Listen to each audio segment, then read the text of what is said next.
कौन सा पॉइंट है? 31 पॉइंट है। द्रव स्नेही क्लोराइड हेडिंग डालो, व द्रव विरोधी क्लोराइड।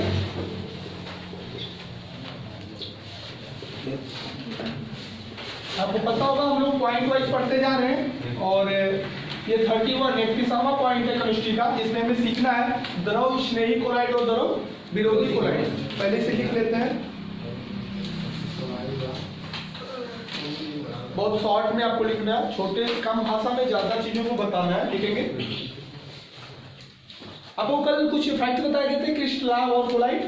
हमने क्रिस्टलाव क्या बताया था कि ऐसे पदार्थ जो किसी विलायक में घुलकर विलयन बनाते हैं उन्हें क्रिस्टलाव कहते हैं और वो पार्चमेंट झिल्ली को पार कर जाते हैं, जबकि वे पदार्थ जो किसी माध्यम में फैलकर कोलाइडी विलयन बनाते हैं उन्हें कोलाइड्स कहते हैं और ये पार्चमेंट झिल्ली को पार।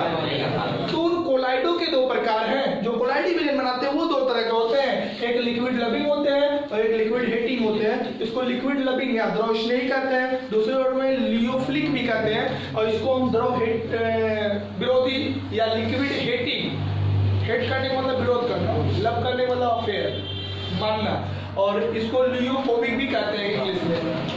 तो ये दोनों कोलाइड के प्रकार हैं, लिखते हैं लैंग्वेज में। वह कोलाइड जो किसी माध्यम में आसानी से फैलकर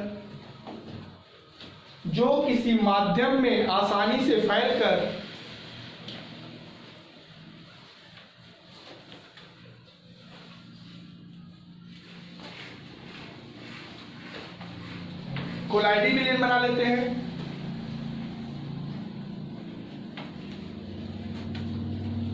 और उनका कोलाइडी विलयन अस्थायी होता है कुछ समय के लिए, और उनका कोलाइडी विलयन कुछ समय के लिए अस्थायी होता है।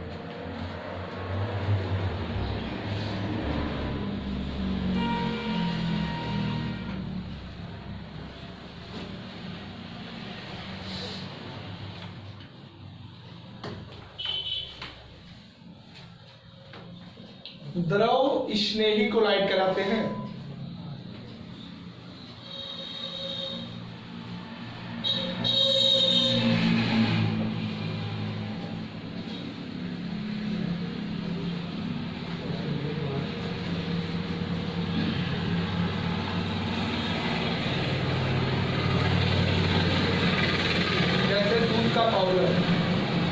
दूध का चूर्ण भी लिख सकते हो, हिंदी में चूर्ण कहते हैं, इंग्लिश में पाउडर।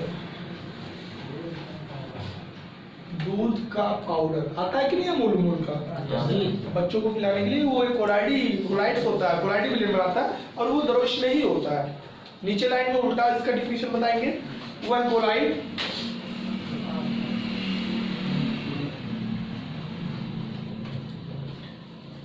जो किसी माध्यम में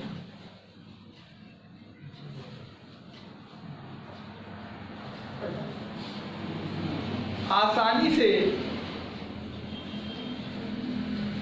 कोलाइडी विलयन नहीं बना पाते,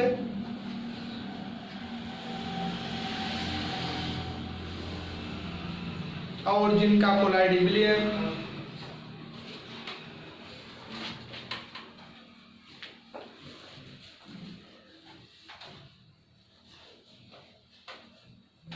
अस्थायी होता है, टेम्परेरी जिसको बोलते हैं इंग्लिश में, अस्थायी होता है।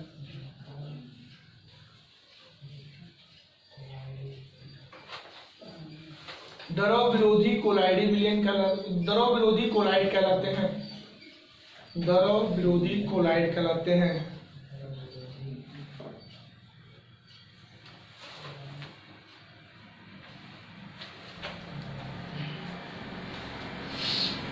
जैसे पेंट इन दोनों फैक्ट को आप एक बार समझ लो। द्रव का मतलब होता है माध्यम जिसमें आप घुलेगा, और स्नेही का मतलब होता है लविंग, मतलब उससे ज्यादा स्नेह रखना, लव करना मतलब जुड़े रहना, और द्रव का मतलब माध्यम, विरोधी का मतलब हेटिंग, मतलब जो उससे विरोध करे। हमारे नेचर में दो तरह के कोलाइड्स मिलते हैं, एक कोलाइड वे होते हैं जो आसानी से कोलाइडी विलयन बनाते हैं, और एक वो होते हैं जो आसानी से कोलाइडी विलयन, दूसरे इनका कोलाइडी विलयन कुछ समय के लिए अस्थायी हो जाता है, मतलब एक बार बना दोगे तो दोबारा तुम्हें उसमें सेक नहीं करना पड़ेगा, उसे हिलाना नहीं पड़ेगा, उसे मिलाना नहीं पड़ेगा। लेकिन कुछ ऐसे कोलाइड है जिनको बार बार आपको हिलाना या मिलाना पड़ेगा, वो बार बार फैलेंगे और कॉन्गुलेट होते रहेंगे, इकट्ठा होते रहेंगे। जैसे गर्म पानी से जब हम दूध के पाउडर से दूध बनाते हैं तो एक बार दूध बना दो तो 3-4 घंटे तक वो फिर हिलाना डुलाना नहीं पड़ता है, दूध दूध ही बना रहता है। लेकिन कभी कभी आपने पेंट लगाते समय देखा होगा, पेंट का जैसे 2 ब्रश मारोगे तैसे फिर आपको मिलाना पड़ेगा। ये मिलाने वाला का काम क्या होता है? कोलाइडी विलयन एक ऐसी चीज होती है जिसमें हमारे कण फैले रहते हैं। अब वो चूंकि फिर इकट्ठा हो जाते हैं तो हमें फिर कुछ ना कुछ स्टिक लेकर फैलाना होता है, फिर फैला के पेंटिंग करते हैं, फिर थोड़ी देर में फैलाते हैं, मतलब हमें बार बार फैलाना पड़ता है, वो जल्दी जल्दी इकट्ठा हो जाते हैं। ऐसे कण, ऐसे कोलाइड जो अच्छे तरह के या अच्छी किस्म के कोलाइडी विलयन नहीं बना पाते, जो टेम्परेरी कोलाइडी विलयन बनाते हैं, उनको हम लोग बोलते हैं द्रव विरोधी। और जो थोड़ा सा परमानेंट बनाते हैं, अच्छे क्वालिटी बनाते हैं, बहुत आसानी से बनाते हैं, उसे क्या बोलते हैं?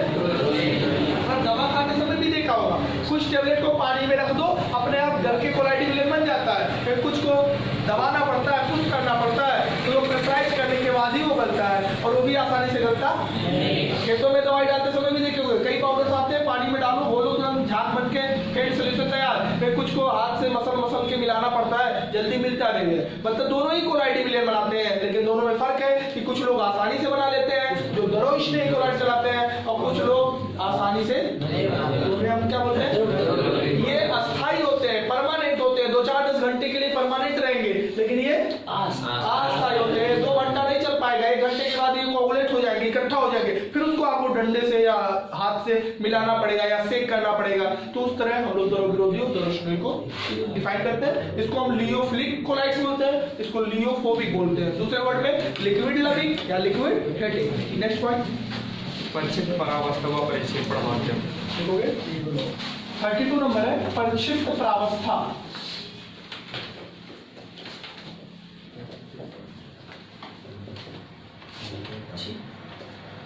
आप लोग का ये टोटल 50 दिन की जर्नी है। 50 दिन में आप पूरी केमिस्ट्री के पॉइंटों को सीख चुके होंगे कि क्या चीजें होती है, इसमें क्या चीजें भी जानना होता है। आप 32 नंबर पढ़ रहे हो परिक्षिप्त प्रावस्था व परिक्षेपण माध्यम।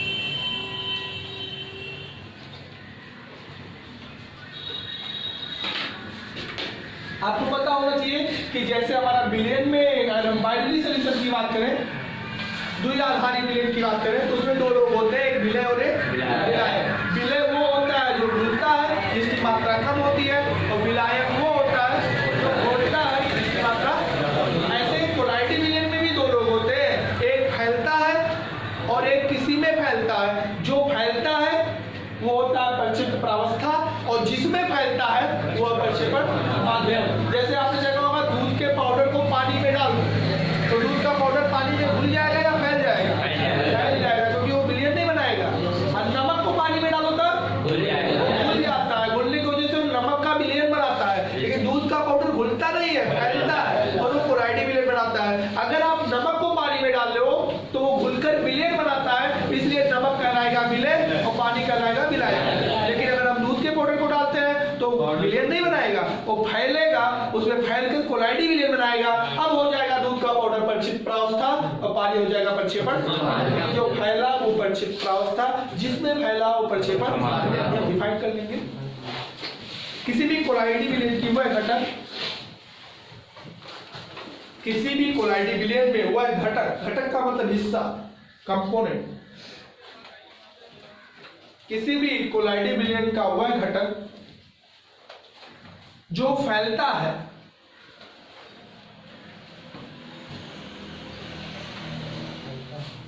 उसे परिक्षिप्त प्रावस्था, इंग्लिश में डिस्पर्स्ड फेज,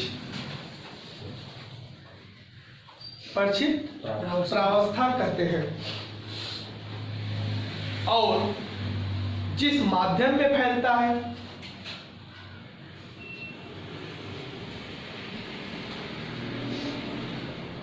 उसे परिक्षेपण माध्यम कहते हैं।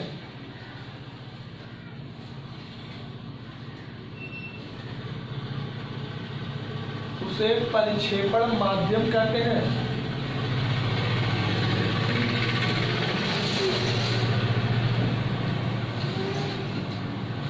अच्छा, ये जो हम इंक से लिख रहे हैं, इंक विलेन है या कोलाइडी विलेन?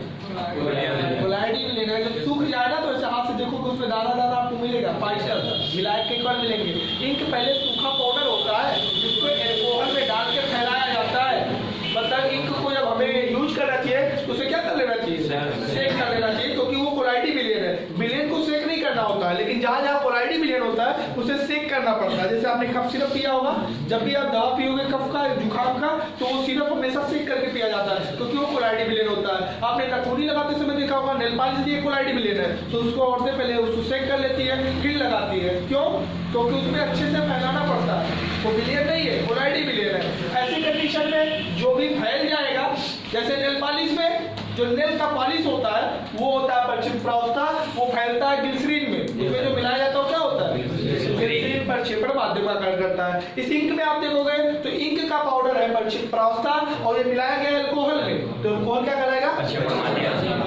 अल्कोहल और भी कहाँ यूज होता है? होम्योपैथिक दवा, आपने पता होगा होम्योपैथिक दवा में भी प्रक्षेपण माध्यम में क्या दिया जाता है? अल्कोहल। अल्कोहल में उसको डुबा के बनाया जाता है। ऐसे कंडीशन में आपको जानना है कि कोलाइडी विलेन का वह घटक जो स्प्रेड होगा, फैलेगा, वो होगा परक्षेप प्रावस्था, और जिसमें फैलेगा वो विलेन में। इसी का नाम विलेय और विलायक है। अलग है, विलेय फैलता नहीं है, घुलता है।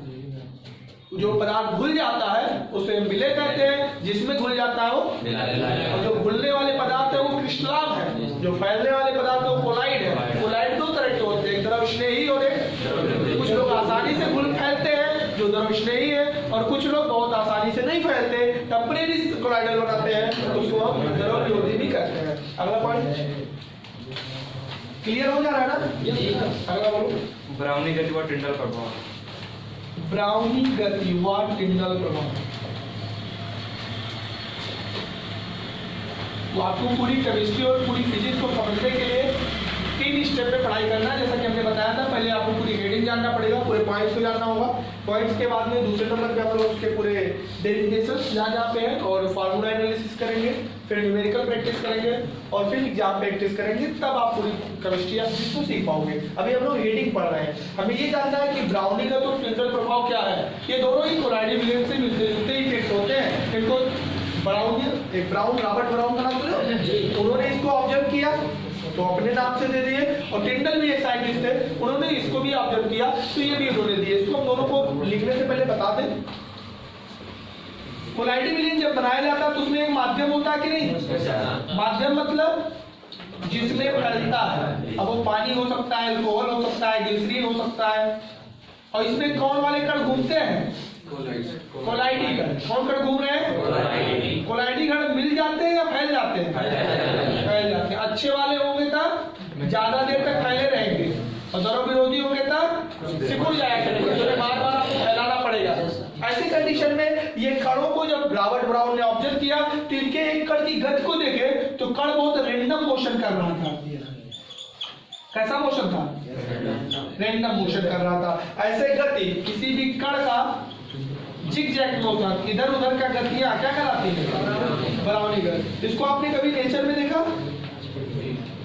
कहीं विंडो पे जाओ जहाँ पे खिड़की हो, और सुबह सुबह जब धूप निकले तो खिड़की से जो बीम आती है, जो पुंज आता है लाइट का, उसमें आप पार्टिकल जो होते हैं, डस्ट पार्टिकल, धूल के कण, उन्हें आप आसानी से देख सकते हो। जब आपका वहां से रंग आएगा, बीम आएगी, तो उसमें धूल के कण ऐसे ऐसे करते हैं, वो गति क्या कहलाती है? ब्राउनी गति। एकदम सेम गति इसमें भी होती है। कोलाइडी विलेन में कोलाइड के कण ऐसे ऐसे उसमें वाइब्रेट करते हैं, चलते रहते हैं, और उस गति को हम क्या बोलते हैं? ब्राउनी गति। क्यों ब्राउनी गति कहते हैं? क्योंकि रॉबर्ट ब्राउन ने सबसे पहले इसे देखा और लोगों को बताया। तो देखे तो कई लोग होंगे, लेकिन बताया सबसे पहले रॉबर्ट ब्राउन, इसलिए इसका नाम रखा गया। डिफाइन करेंगे। कोलाइडी विलेन में कोलाइड के कण, कोलाइडी विलेन में कोलाइड के कण, कोलाइडी विलेन में कोलाइड के कण,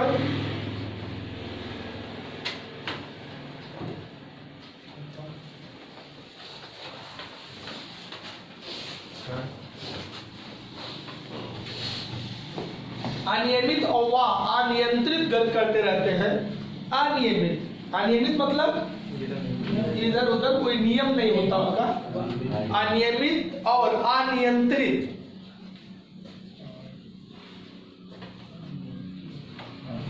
जिगजैग एंड अनकंट्रोल बोलते हैं इसे। अनियमित व अनियंत्रित, और कोई नियंत्रण भी नहीं होता, टकराते रहते हैं आपस में, अनियंत्रित गति करते रहते हैं, जिसे ब्राउनी गति कहते हैं, ब्राउनियन मोशन, जिसे ब्राउनी गति कहते हैं। इस फिगर को आप बना लोगे नीचे। ब्राउनी गति क्या है? कोलाइड के कण अपने विलयन में इधर उधर का मोशन करते हैं, जिगजैग मोशन करते हैं, इधर उधर भागते हैं, और ऐसे गति को हम क्या बोलते हैं? ब्राउनी गति कहते हैं। ये सेम एकदम उसी तरह है जैसे आपके धूल के कण प्रकाश पुंज में भागते हुए दिखाई देते हैं। ऐसे रैंडम इधर उधर बता सकते हो।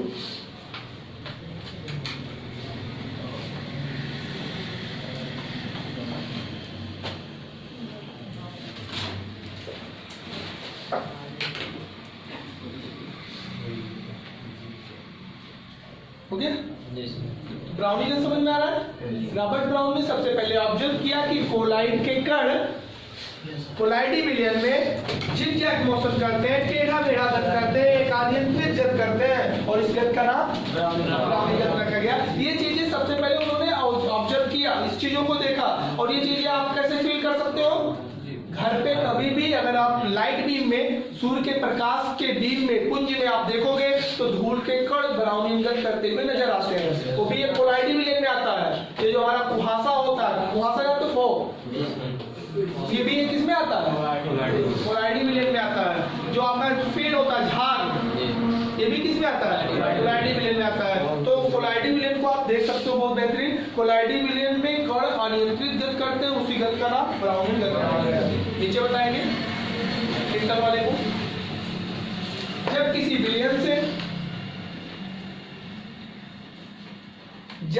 विलयन से प्रकाश पुंज गुजरती है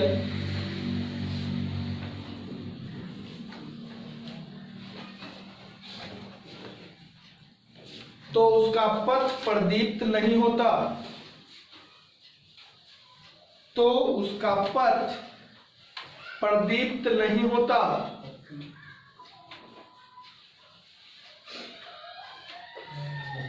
लेकिन जब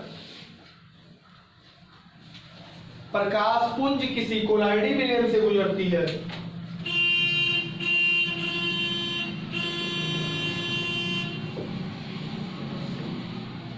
तो उसका पथ प्रदीप्त हो जाता है।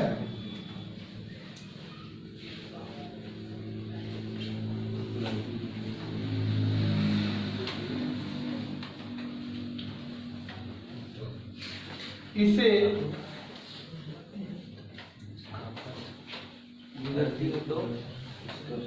कोलाइडी विलयन से गुजरती है तो इसका पथ प्रदीप्त हो जाता है। प्रदीप्त मतलब इल्यूमिनेट, चमकना।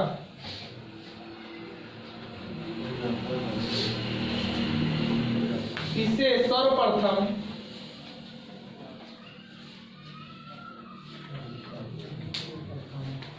टिंडल ने देखा।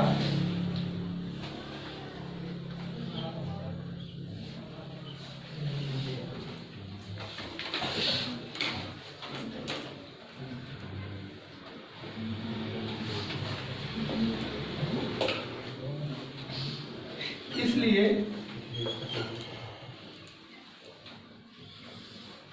इसे टिंडल प्रभाव कहते हैं।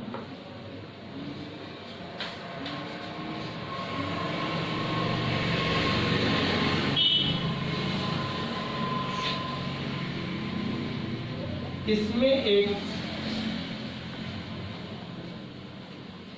शंकु बन जाता है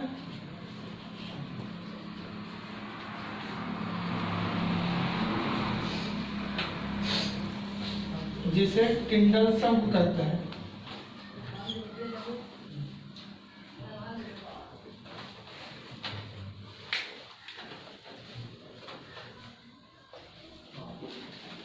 आप ये दोनों फिगर बना दोगे, एक विलयन के लिए और एक कोलाइडी विलयन के लिए।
हो गया?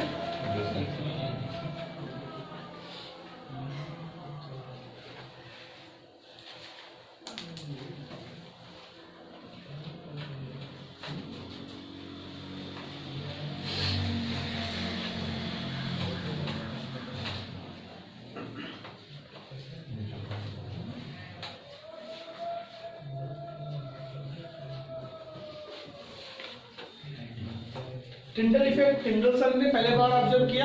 उनका सिंपल वर्ड क्या था कि जब हम किसी प्रकाश किरण को या प्रकाश के पुंज को किसी विलयन से गुजारते हैं तो सीधा निकल जाता है और उसके रास्ते में कोई चमक उत्पन्न नहीं होता। लेकिन वही प्रकाश जब हम कोलाइडी विलयन से गुजारते हैं तो उसका रास्ता बहुत तेज चमकता है, बहुत तेज इल्यूमिनेट करता है, प्रदीप्त हो जाता है और एक शंख आकार की चित्र बन जाती है, फिगर बन जाता है। ऐसे प्रभाव को हम टिंडल प्रभाव और ऐसे शंख को क्योंकि वर्ड में दो बातें हैं। अगर प्रकाश पुंज को हम किसी विलयन से गुजारते हैं तो उसका रास्ता प्रदीप्त नहीं होता, उसका पक्ष नहीं चमकता है। लेकिन जब उसे हम कोलाइडी विलयन से गुजारते हैं तो उसका पक्ष चमकने लगता है। इस प्रभाव को सबसे पहले टिंडलसन ने ऑब्जर्व किया, इसलिए उसका नाम क्या रखा गया? टिंडल प्रभाव। और उस स्थिति में जो शंख बनता है उसका नाम क्या रखा गया? टिंडलसन। इसको अगर एग्जाम्पल आप समझना चाहते हो तो एक अगर हम कांच का ग्लास ले और उसमें नमक और पानी का विलयन भर दे, नमक और पानी का नमक और पानी के विलयन, नमक और पानी का घुल विलयन होता है ना। और एक गिलास में आप ब्लड ले लो, खून, हमारा ब्लड भी क्या होता है? कोलाइडी विलयन होता है। दोनों में बैटरी जला के चेक कर सकते हो। जब आप पानी वाली विलयन में डालोगे तो बैटरी का जो लाइट होगी वो सीधे निकल जाएगी, लेकिन जब आप जलाओगे ब्लड वाले में तो ब्लड बहुत तेज इल्यूमिनेट हो जाएगा। जैसा कि आपने उंगली पे जला के देखा होगा। जब भी हम लोग कभी बैटरी वैटरी उंगली पे जलाते हैं तो आपने देखा होगा बहुत तेज चमकता है अंदर। ये चमकने वाले इफेक्ट को ही टिंडल इफेक्ट कहा जाता है। टिंडल सर कहते हैं कि अगर हमारी उंगली में विलयन भरा होता तो विलयन भरने पे हम बैटरी जलाते हैं, लाइट इधर निकल जाती और ये चमकता। लेकिन अगर कोलाइडी विलयन है तो चमकेगा। विलयन रहेगा तो उसके पथ में कोई इल्यूमिनेशन नहीं होगी, लेकिन कोलाइडी विलयन होगा तो उसका पथ चमकने लगता है। और इस प्रभाव को सबसे पहले टिंडल ने देखा, इसलिए इसका नाम क्या रखा गया? तो आज आपको 3 पॉइंट ही जानना है, एक बार रिपीट कर देते हैं।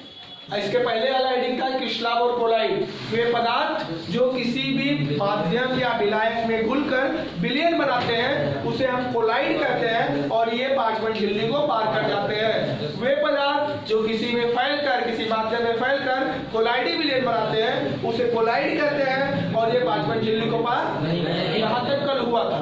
उसके आगे आपको जानना है कोलाइड दो तरह के होते हैं। जो कोलाइड आसानी से कोलाइडी विलयन बनाते हैं, जिनका कोलाइडी विलयन स्थायी होता है उसे द्रव्यष्मेयी कोलाइड कहते हैं। और जिनका कोलाइडी विलयन क्या होता है? अस्थायी होता है। जो आसानी से कोलाइडी विलयन नहीं बना पाते उसे हम द्रव्य विरोधी कोलाइड कहते हैं।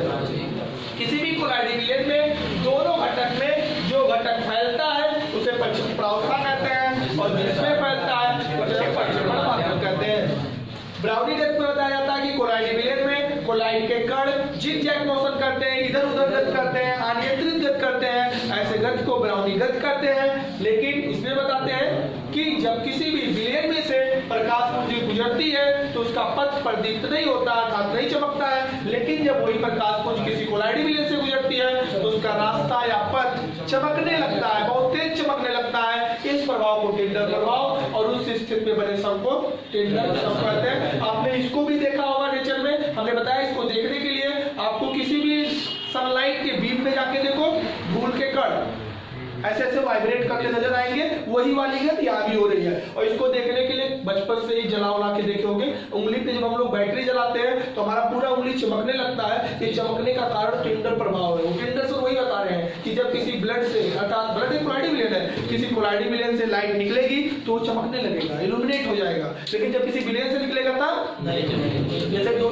पैकेट ले लो, एक पैकेट में ले लो पानी और नमक का घोल, एक पैकेट में ले लो दूध। दोनों में टार्च जलाओ, दूध वाला चमकेगा क्योंकि दूध एक कोलाइडी विलयन है, पायस में इल्यूमिनेशन जाता है। बस